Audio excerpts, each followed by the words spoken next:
Hi YouTubers, and it is Melissa here with Communicate with Angels. I am your guide to all things spirituality, including learning to connect with your guardian angels, develop your intuition, and find your unique life purpose. I wanted to hop on here today to share with you some tips on how to avoid second guessing the messages of your angels, because I know this is a really common concern, issue that comes up when you're just learning to connect, when you want to trust, but you're unsure of how to do it. So I have some tips for you today. And if you're here live, or of course watching the replay as well, go ahead and let me know that you're here and where you are in the world. So I hopped on live before I had my notes ready. There they are. Yes, okay. By the way, I do have an invitation for you tomorrow and Tuesday next week. I will be offering an online class called How to Connect with Your Angels or Spirit Guides. So if you have not signed up yet, I invite you to do so. You are going to learn the first steps that are really essential to have a successful communication with your angels. So you can sign up for that for free at communicatewithangels.com/webinar. I'm going to go ahead and type that link into the chat box so you have it. And do invite your friends to join you. It's going to be a really fun time. I did the first one yesterday. People loved it. The chat was buzzing. It's so fun to connect with like-minded people. So I hope you will join me live tomorrow at 5 p.m. Eastern time. But of course, there will be a replay if you can't make it live as well. Okay, so here are my tips for you today on how to overcome this tendency of second guessing the messages that you receive from your guidance. Like maybe you're getting a hunch, maybe you're seeing number sequences, maybe you're asking a question and then getting a response, a vision, a dream, and you're just not sure. Or maybe you have it, the answer, and then you talk yourself out of it later. Okay, does any of that sound familiar?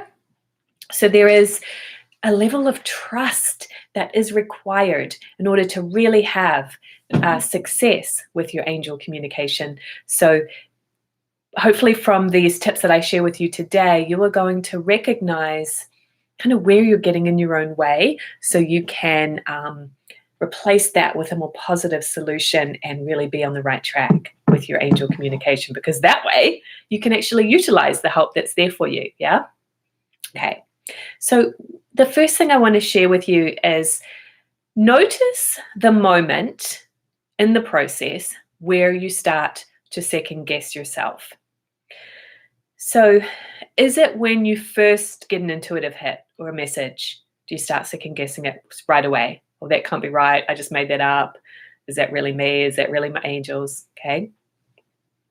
People will do the second guessing at different points. So right now we're identifying where is your little habit, right?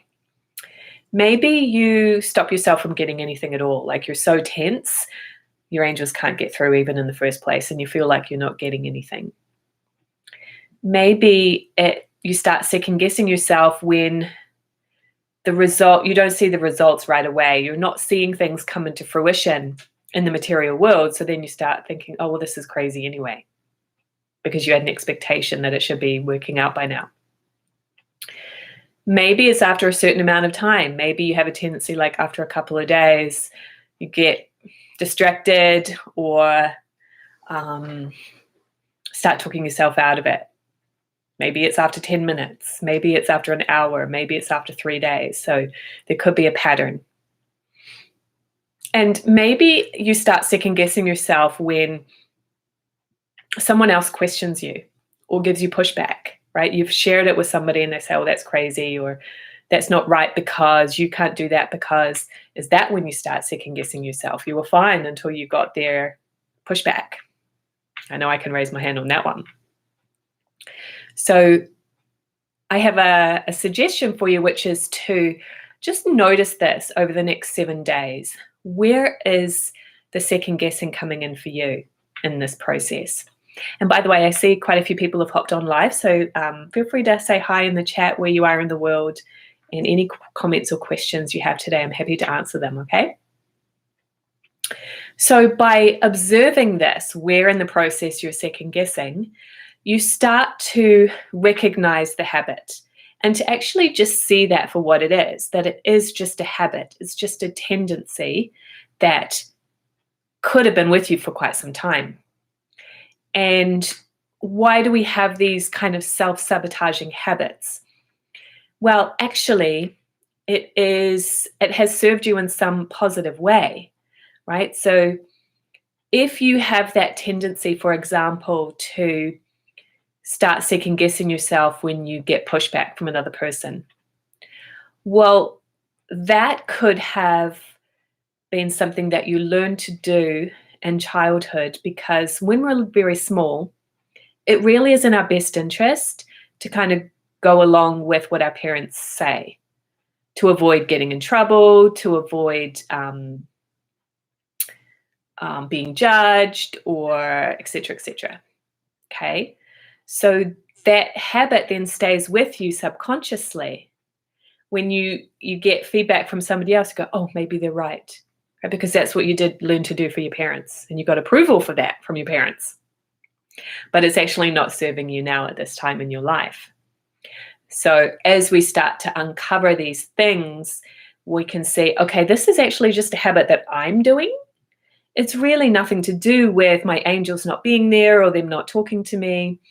It's that I need to start shifting just these little habits that have served me in some way in the past, but I'm ready to change now. Just pause for a moment to say hi to Megan, who's in Seattle. Hi, hi. And LS from Germany. Okay, so I don't always feel my guides when I call them. So then I question if the last time was a fraud. Yeah, okay. So you're like, well, one time you feel it, next time you don't. So, well, maybe that last time wasn't real anyway. So that's another example of where that habit is coming in for you. What is that pattern for you? Okay, so underneath that, there's an expectation that it should feel very strong every single time.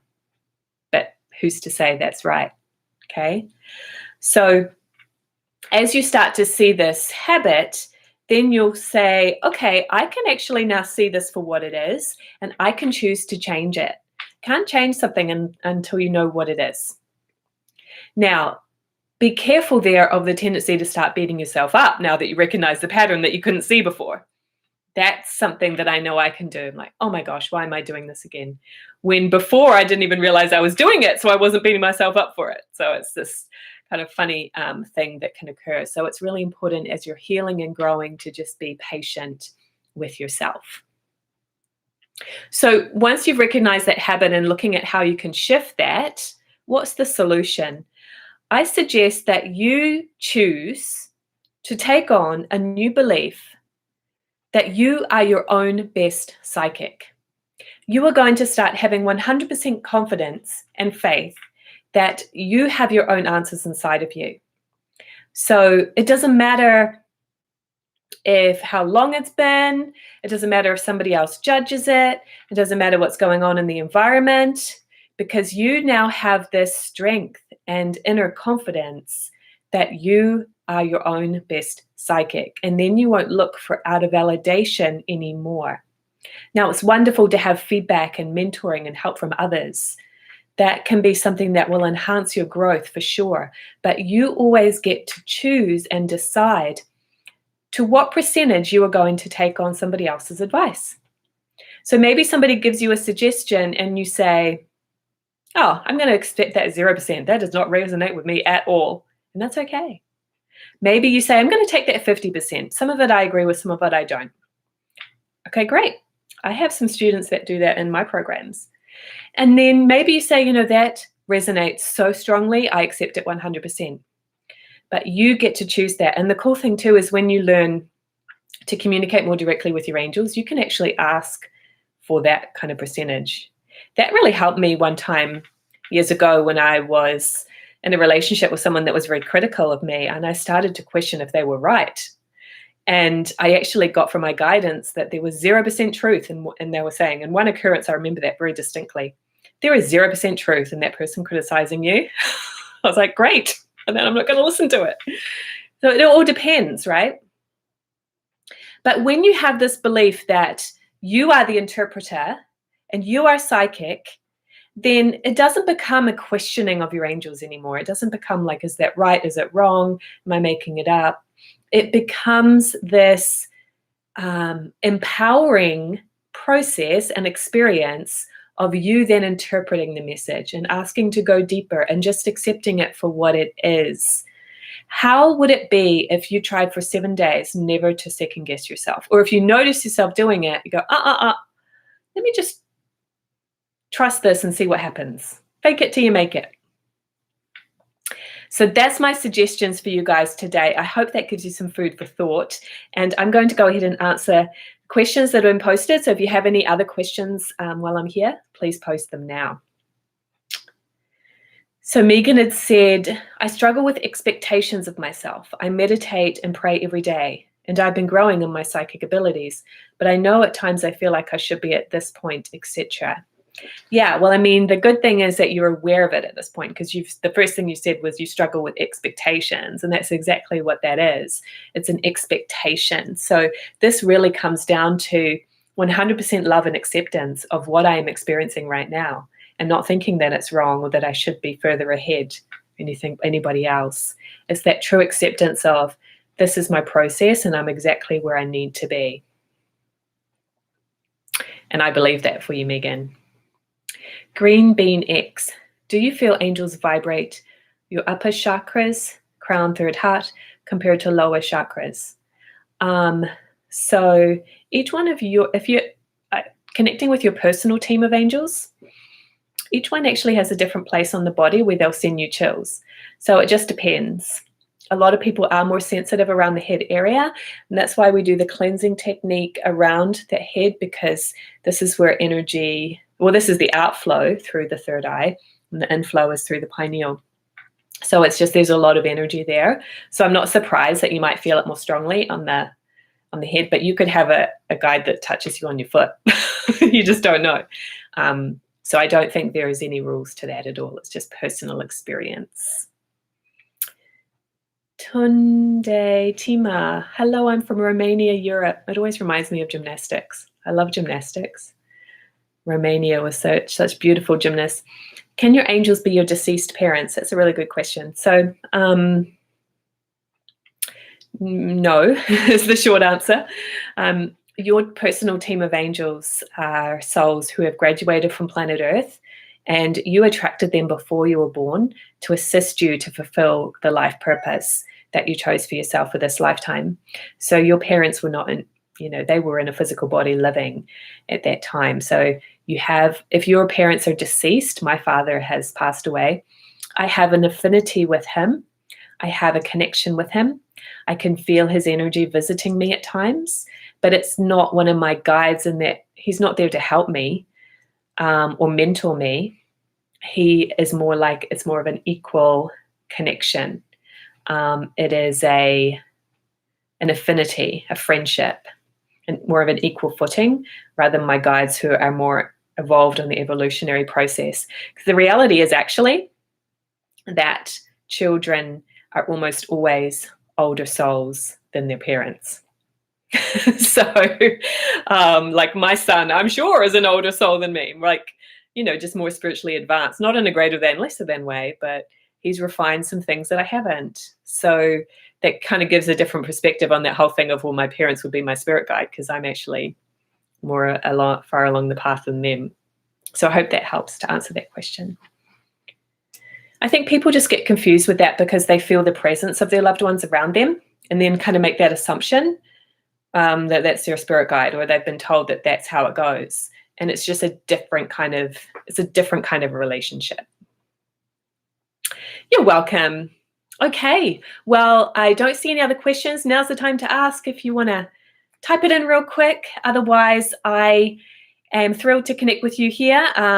I invite you to join me on my free online classes that are coming up on how to connect with your angels or spirit guides. It's going to be really informative, really fun, a great way to connect with like-minded people as well. So sign up at communicatewithangels.com/webinar, and there will be a replay provided if you can't make it live, but live is really fun. So try to clear your schedule to be there live if you can.